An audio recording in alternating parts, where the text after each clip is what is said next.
What's up, Sneaky Nation? Sneaky B back with all the news after week 9 of the Los Angeles Crusaders franchise, where the Crusaders have improved to 8-0, picking up 2 huge victories over our biggest rival, the Denver Broncos. Now, this is huge for a lot of reasons. One, it gives us a foothold of the division. We are in the lead, and more importantly, having 2 wins over them gives us a 3-game lead over them. Even if we were to drop the next 2 and they were to win the next 2, we still have the tiebreaker over them. And with as good as the Crusaders have been playing, I really can't see us losing the division at this point. Now, anything can happen. Injuries can happen. Find wood to knock on, I don't know. But right now, things are going pretty perfectly for the Crusaders. We do have Devin Golden back. That's obviously huge moving forward.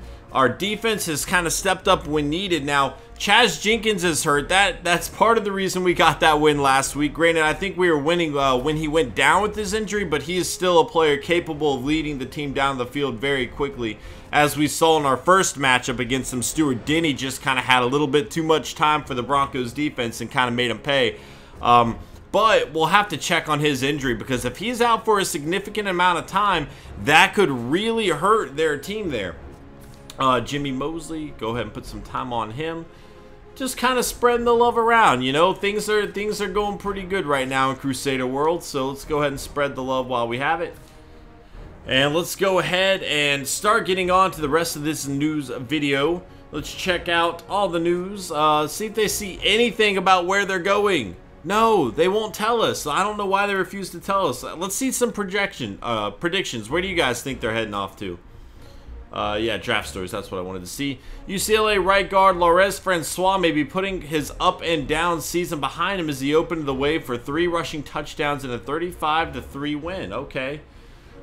Jared Chaney, I don't know how he wants that to be said, has been struggling as of late for Texas A&M with his draft stock slipping as well. Okay, let's move forward. And the 4th best offense, the 3rd best defense, and Yaakov Moody will be playing his old team here today.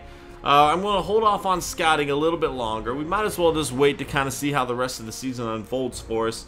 Again, things are looking very good for us in the division right now. Let's go ahead and check out on Chaz Jenkins' injury. See how serious this is. And he is going to be missing the next 3 weeks. Considering their backup quarterback is a 57 overall rookie, that is a huge blow to the Broncos unless they plan on signing somebody. They can no longer make a trade. We're past the trade deadline, and it does not look like as if they signed anybody. Can I check out just the Broncos? They need to make some kind of move, and it doesn't look like... Oh, they did release Paul Posluszny. Oh, that's in the preseason, though. Yeah, they haven't made a move to sign anybody. Very, very interesting to see that. You would definitely think they'd try to make something happen. They released Tamani Cooper, so they must have signed him back. That's weird. Oh, Toomer. That's who I'm thinking of. I'm sorry. Toomer and Cooper. There's a bunch of O's in both of those names. I'm just going to roll with it. Leave me alone. Weekly awards. Let's see what we're doing. Derek Carr once again. 25 of 30, 235 yards, 4 touchdowns, 0 interceptions. Stanford for the Bears, 8 tackles, 2 interceptions for him. Williamson for the Browns with 10 tackles, 2 fumbles forced, and a fumble recovered. And Teddy Bridgewater on the Dolphins, 27 of 40, 301 yards, 3 touchdowns, 0 interceptions for him. Let's check out the yearly awards and see if Stuart Denny's moving up on this list at all. Now, Derek Carr has overtaken Colin Kaepernick for the MVP award. Galvin at number 3. Stuart Denny has passed Chaz Jenkins. Chaz Jenkins expected to fall down this list now with the injury, but Stuart Denny on his way up to number 4, and Khalil Mack still down on the list at number 10 there for MVP awards. We'll check out the stats within the division really fast. Last week we looked at the entire NFL, or 2 weeks ago, you know, the news video that we did that in. Let's go ahead and check this out. Chaz Jenkins with the best quarterback rating, 111.3, 20 touchdowns, only 8 interceptions for him. Stuart Denny second on the list with 103.8 quarterback rating, 2,100 yards for him, 17 touchdowns, 9 interceptions. Tremaine Small, 93.5 quarterback rating, 2,600 yards, 18 touchdowns, 11 interceptions. And Mitch Farrell, The rookie, a 91.8 quarterback rating, a little over 2,200 yards, 19 touchdowns, 10 interceptions for him. So Stuart Denny has thrown the least amount of touchdowns in the division. Now, granted, our running attack has really kind of stepped it up lately, and we've seen a whole lot of people find their way into the end zone. Le'Veon Bell leading the way in yards, only 4.1 yards a carry, so Golden and King both have more. But he also has 9 rushing touchdowns, 5 for Devin Golden, 4 for Jesus King. 4 for Robinson. Then we have a lot of players with 1 and 2, including Moats, who picked up 2. That was awesome to see that. Appalachian State, and he actually averages 5.1 yards a carry. So he's been doing very well there. We also see Case and Dobbs, 6.9 yards a carry. He had a touchdown as well. Our rushing attack has really been on point so far this season. Receiving the ball, again, we're not going to have our guys all up around here. We have a pretty spread out attack. We don't just target 1 or 2 wide receivers. We target 4 or 5 wide receivers.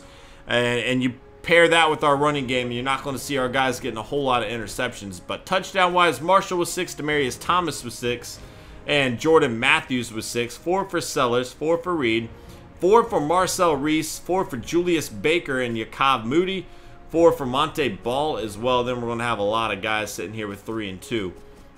Overall, though, pretty happy with our passing attack, even though they're not going to show up in the stats as everybody playing well. Each game, we have somebody else step up, and they play huge for us, and that's been awesome. Donald Butler, nobody's even close to him in the tackle department. Look at this, 80 tackles. Raynard Ray is second on this list with 66. Eric Weddle was 64. Barry Church was 60. So really only 2 middle linebackers. Then we see a bunch of safeties taking over there. Sacks, we're going to have Khalil Mack with 14. Keegan Gibson with 8. 7 for Tyron Sharp, a rookie for the San Diego Chargers. They've done a good job retooling their team. They have a lot of young players, and they brought in some good veterans as well. It'll be interesting to see their team when we match up. Matthew McCown with 6. Bola Asante with 4, and Von Miller with 4. Interceptions, Raheem Moore with 3. Donald Butler with 3. Donald Butler having a pretty good season. David Amerson from NC State with 2. Whitner with 2. Jimmy Mosley with 2. And Deshae Campbell with 2 as well. Fumbles forced, we have 3 for Khalil Mack, 2 for Brandon Spikes. Fumbles recovered, we're going to have a few players here. Let's see, blocks, 1 block for J.D. Arnold. No safeties.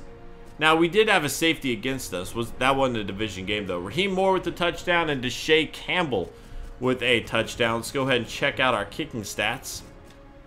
And 14 of 15 for Gomes, 12 of 13 for Prater, 12 of 15 for Oscar Samuels, and 9 of 9 for Chuck Vaughn. Punting the ball, obviously, Marquette King leading the way in punt average. Let's see, going down. Kick returns. Rodman Baker has a kick return for a touchdown with Jamal Fields, 2 rookies in our division there. And then punt return, Chase Cross has a punt return for a touchdown. Out of curiosity, who has the best average here? And it is Rodman Baker. Okay, Fields. So Chase Cross way down the list here. Definitely was expecting a little bit more from him. But that's going to be it for this episode, guys. I hope you enjoyed. If you did, please hit that like button. It helps me out a lot. And I will see you guys in Week 10 as we take on the Green Bay Packers for Yaakov Moody's revenge on the team that drafted him. Later.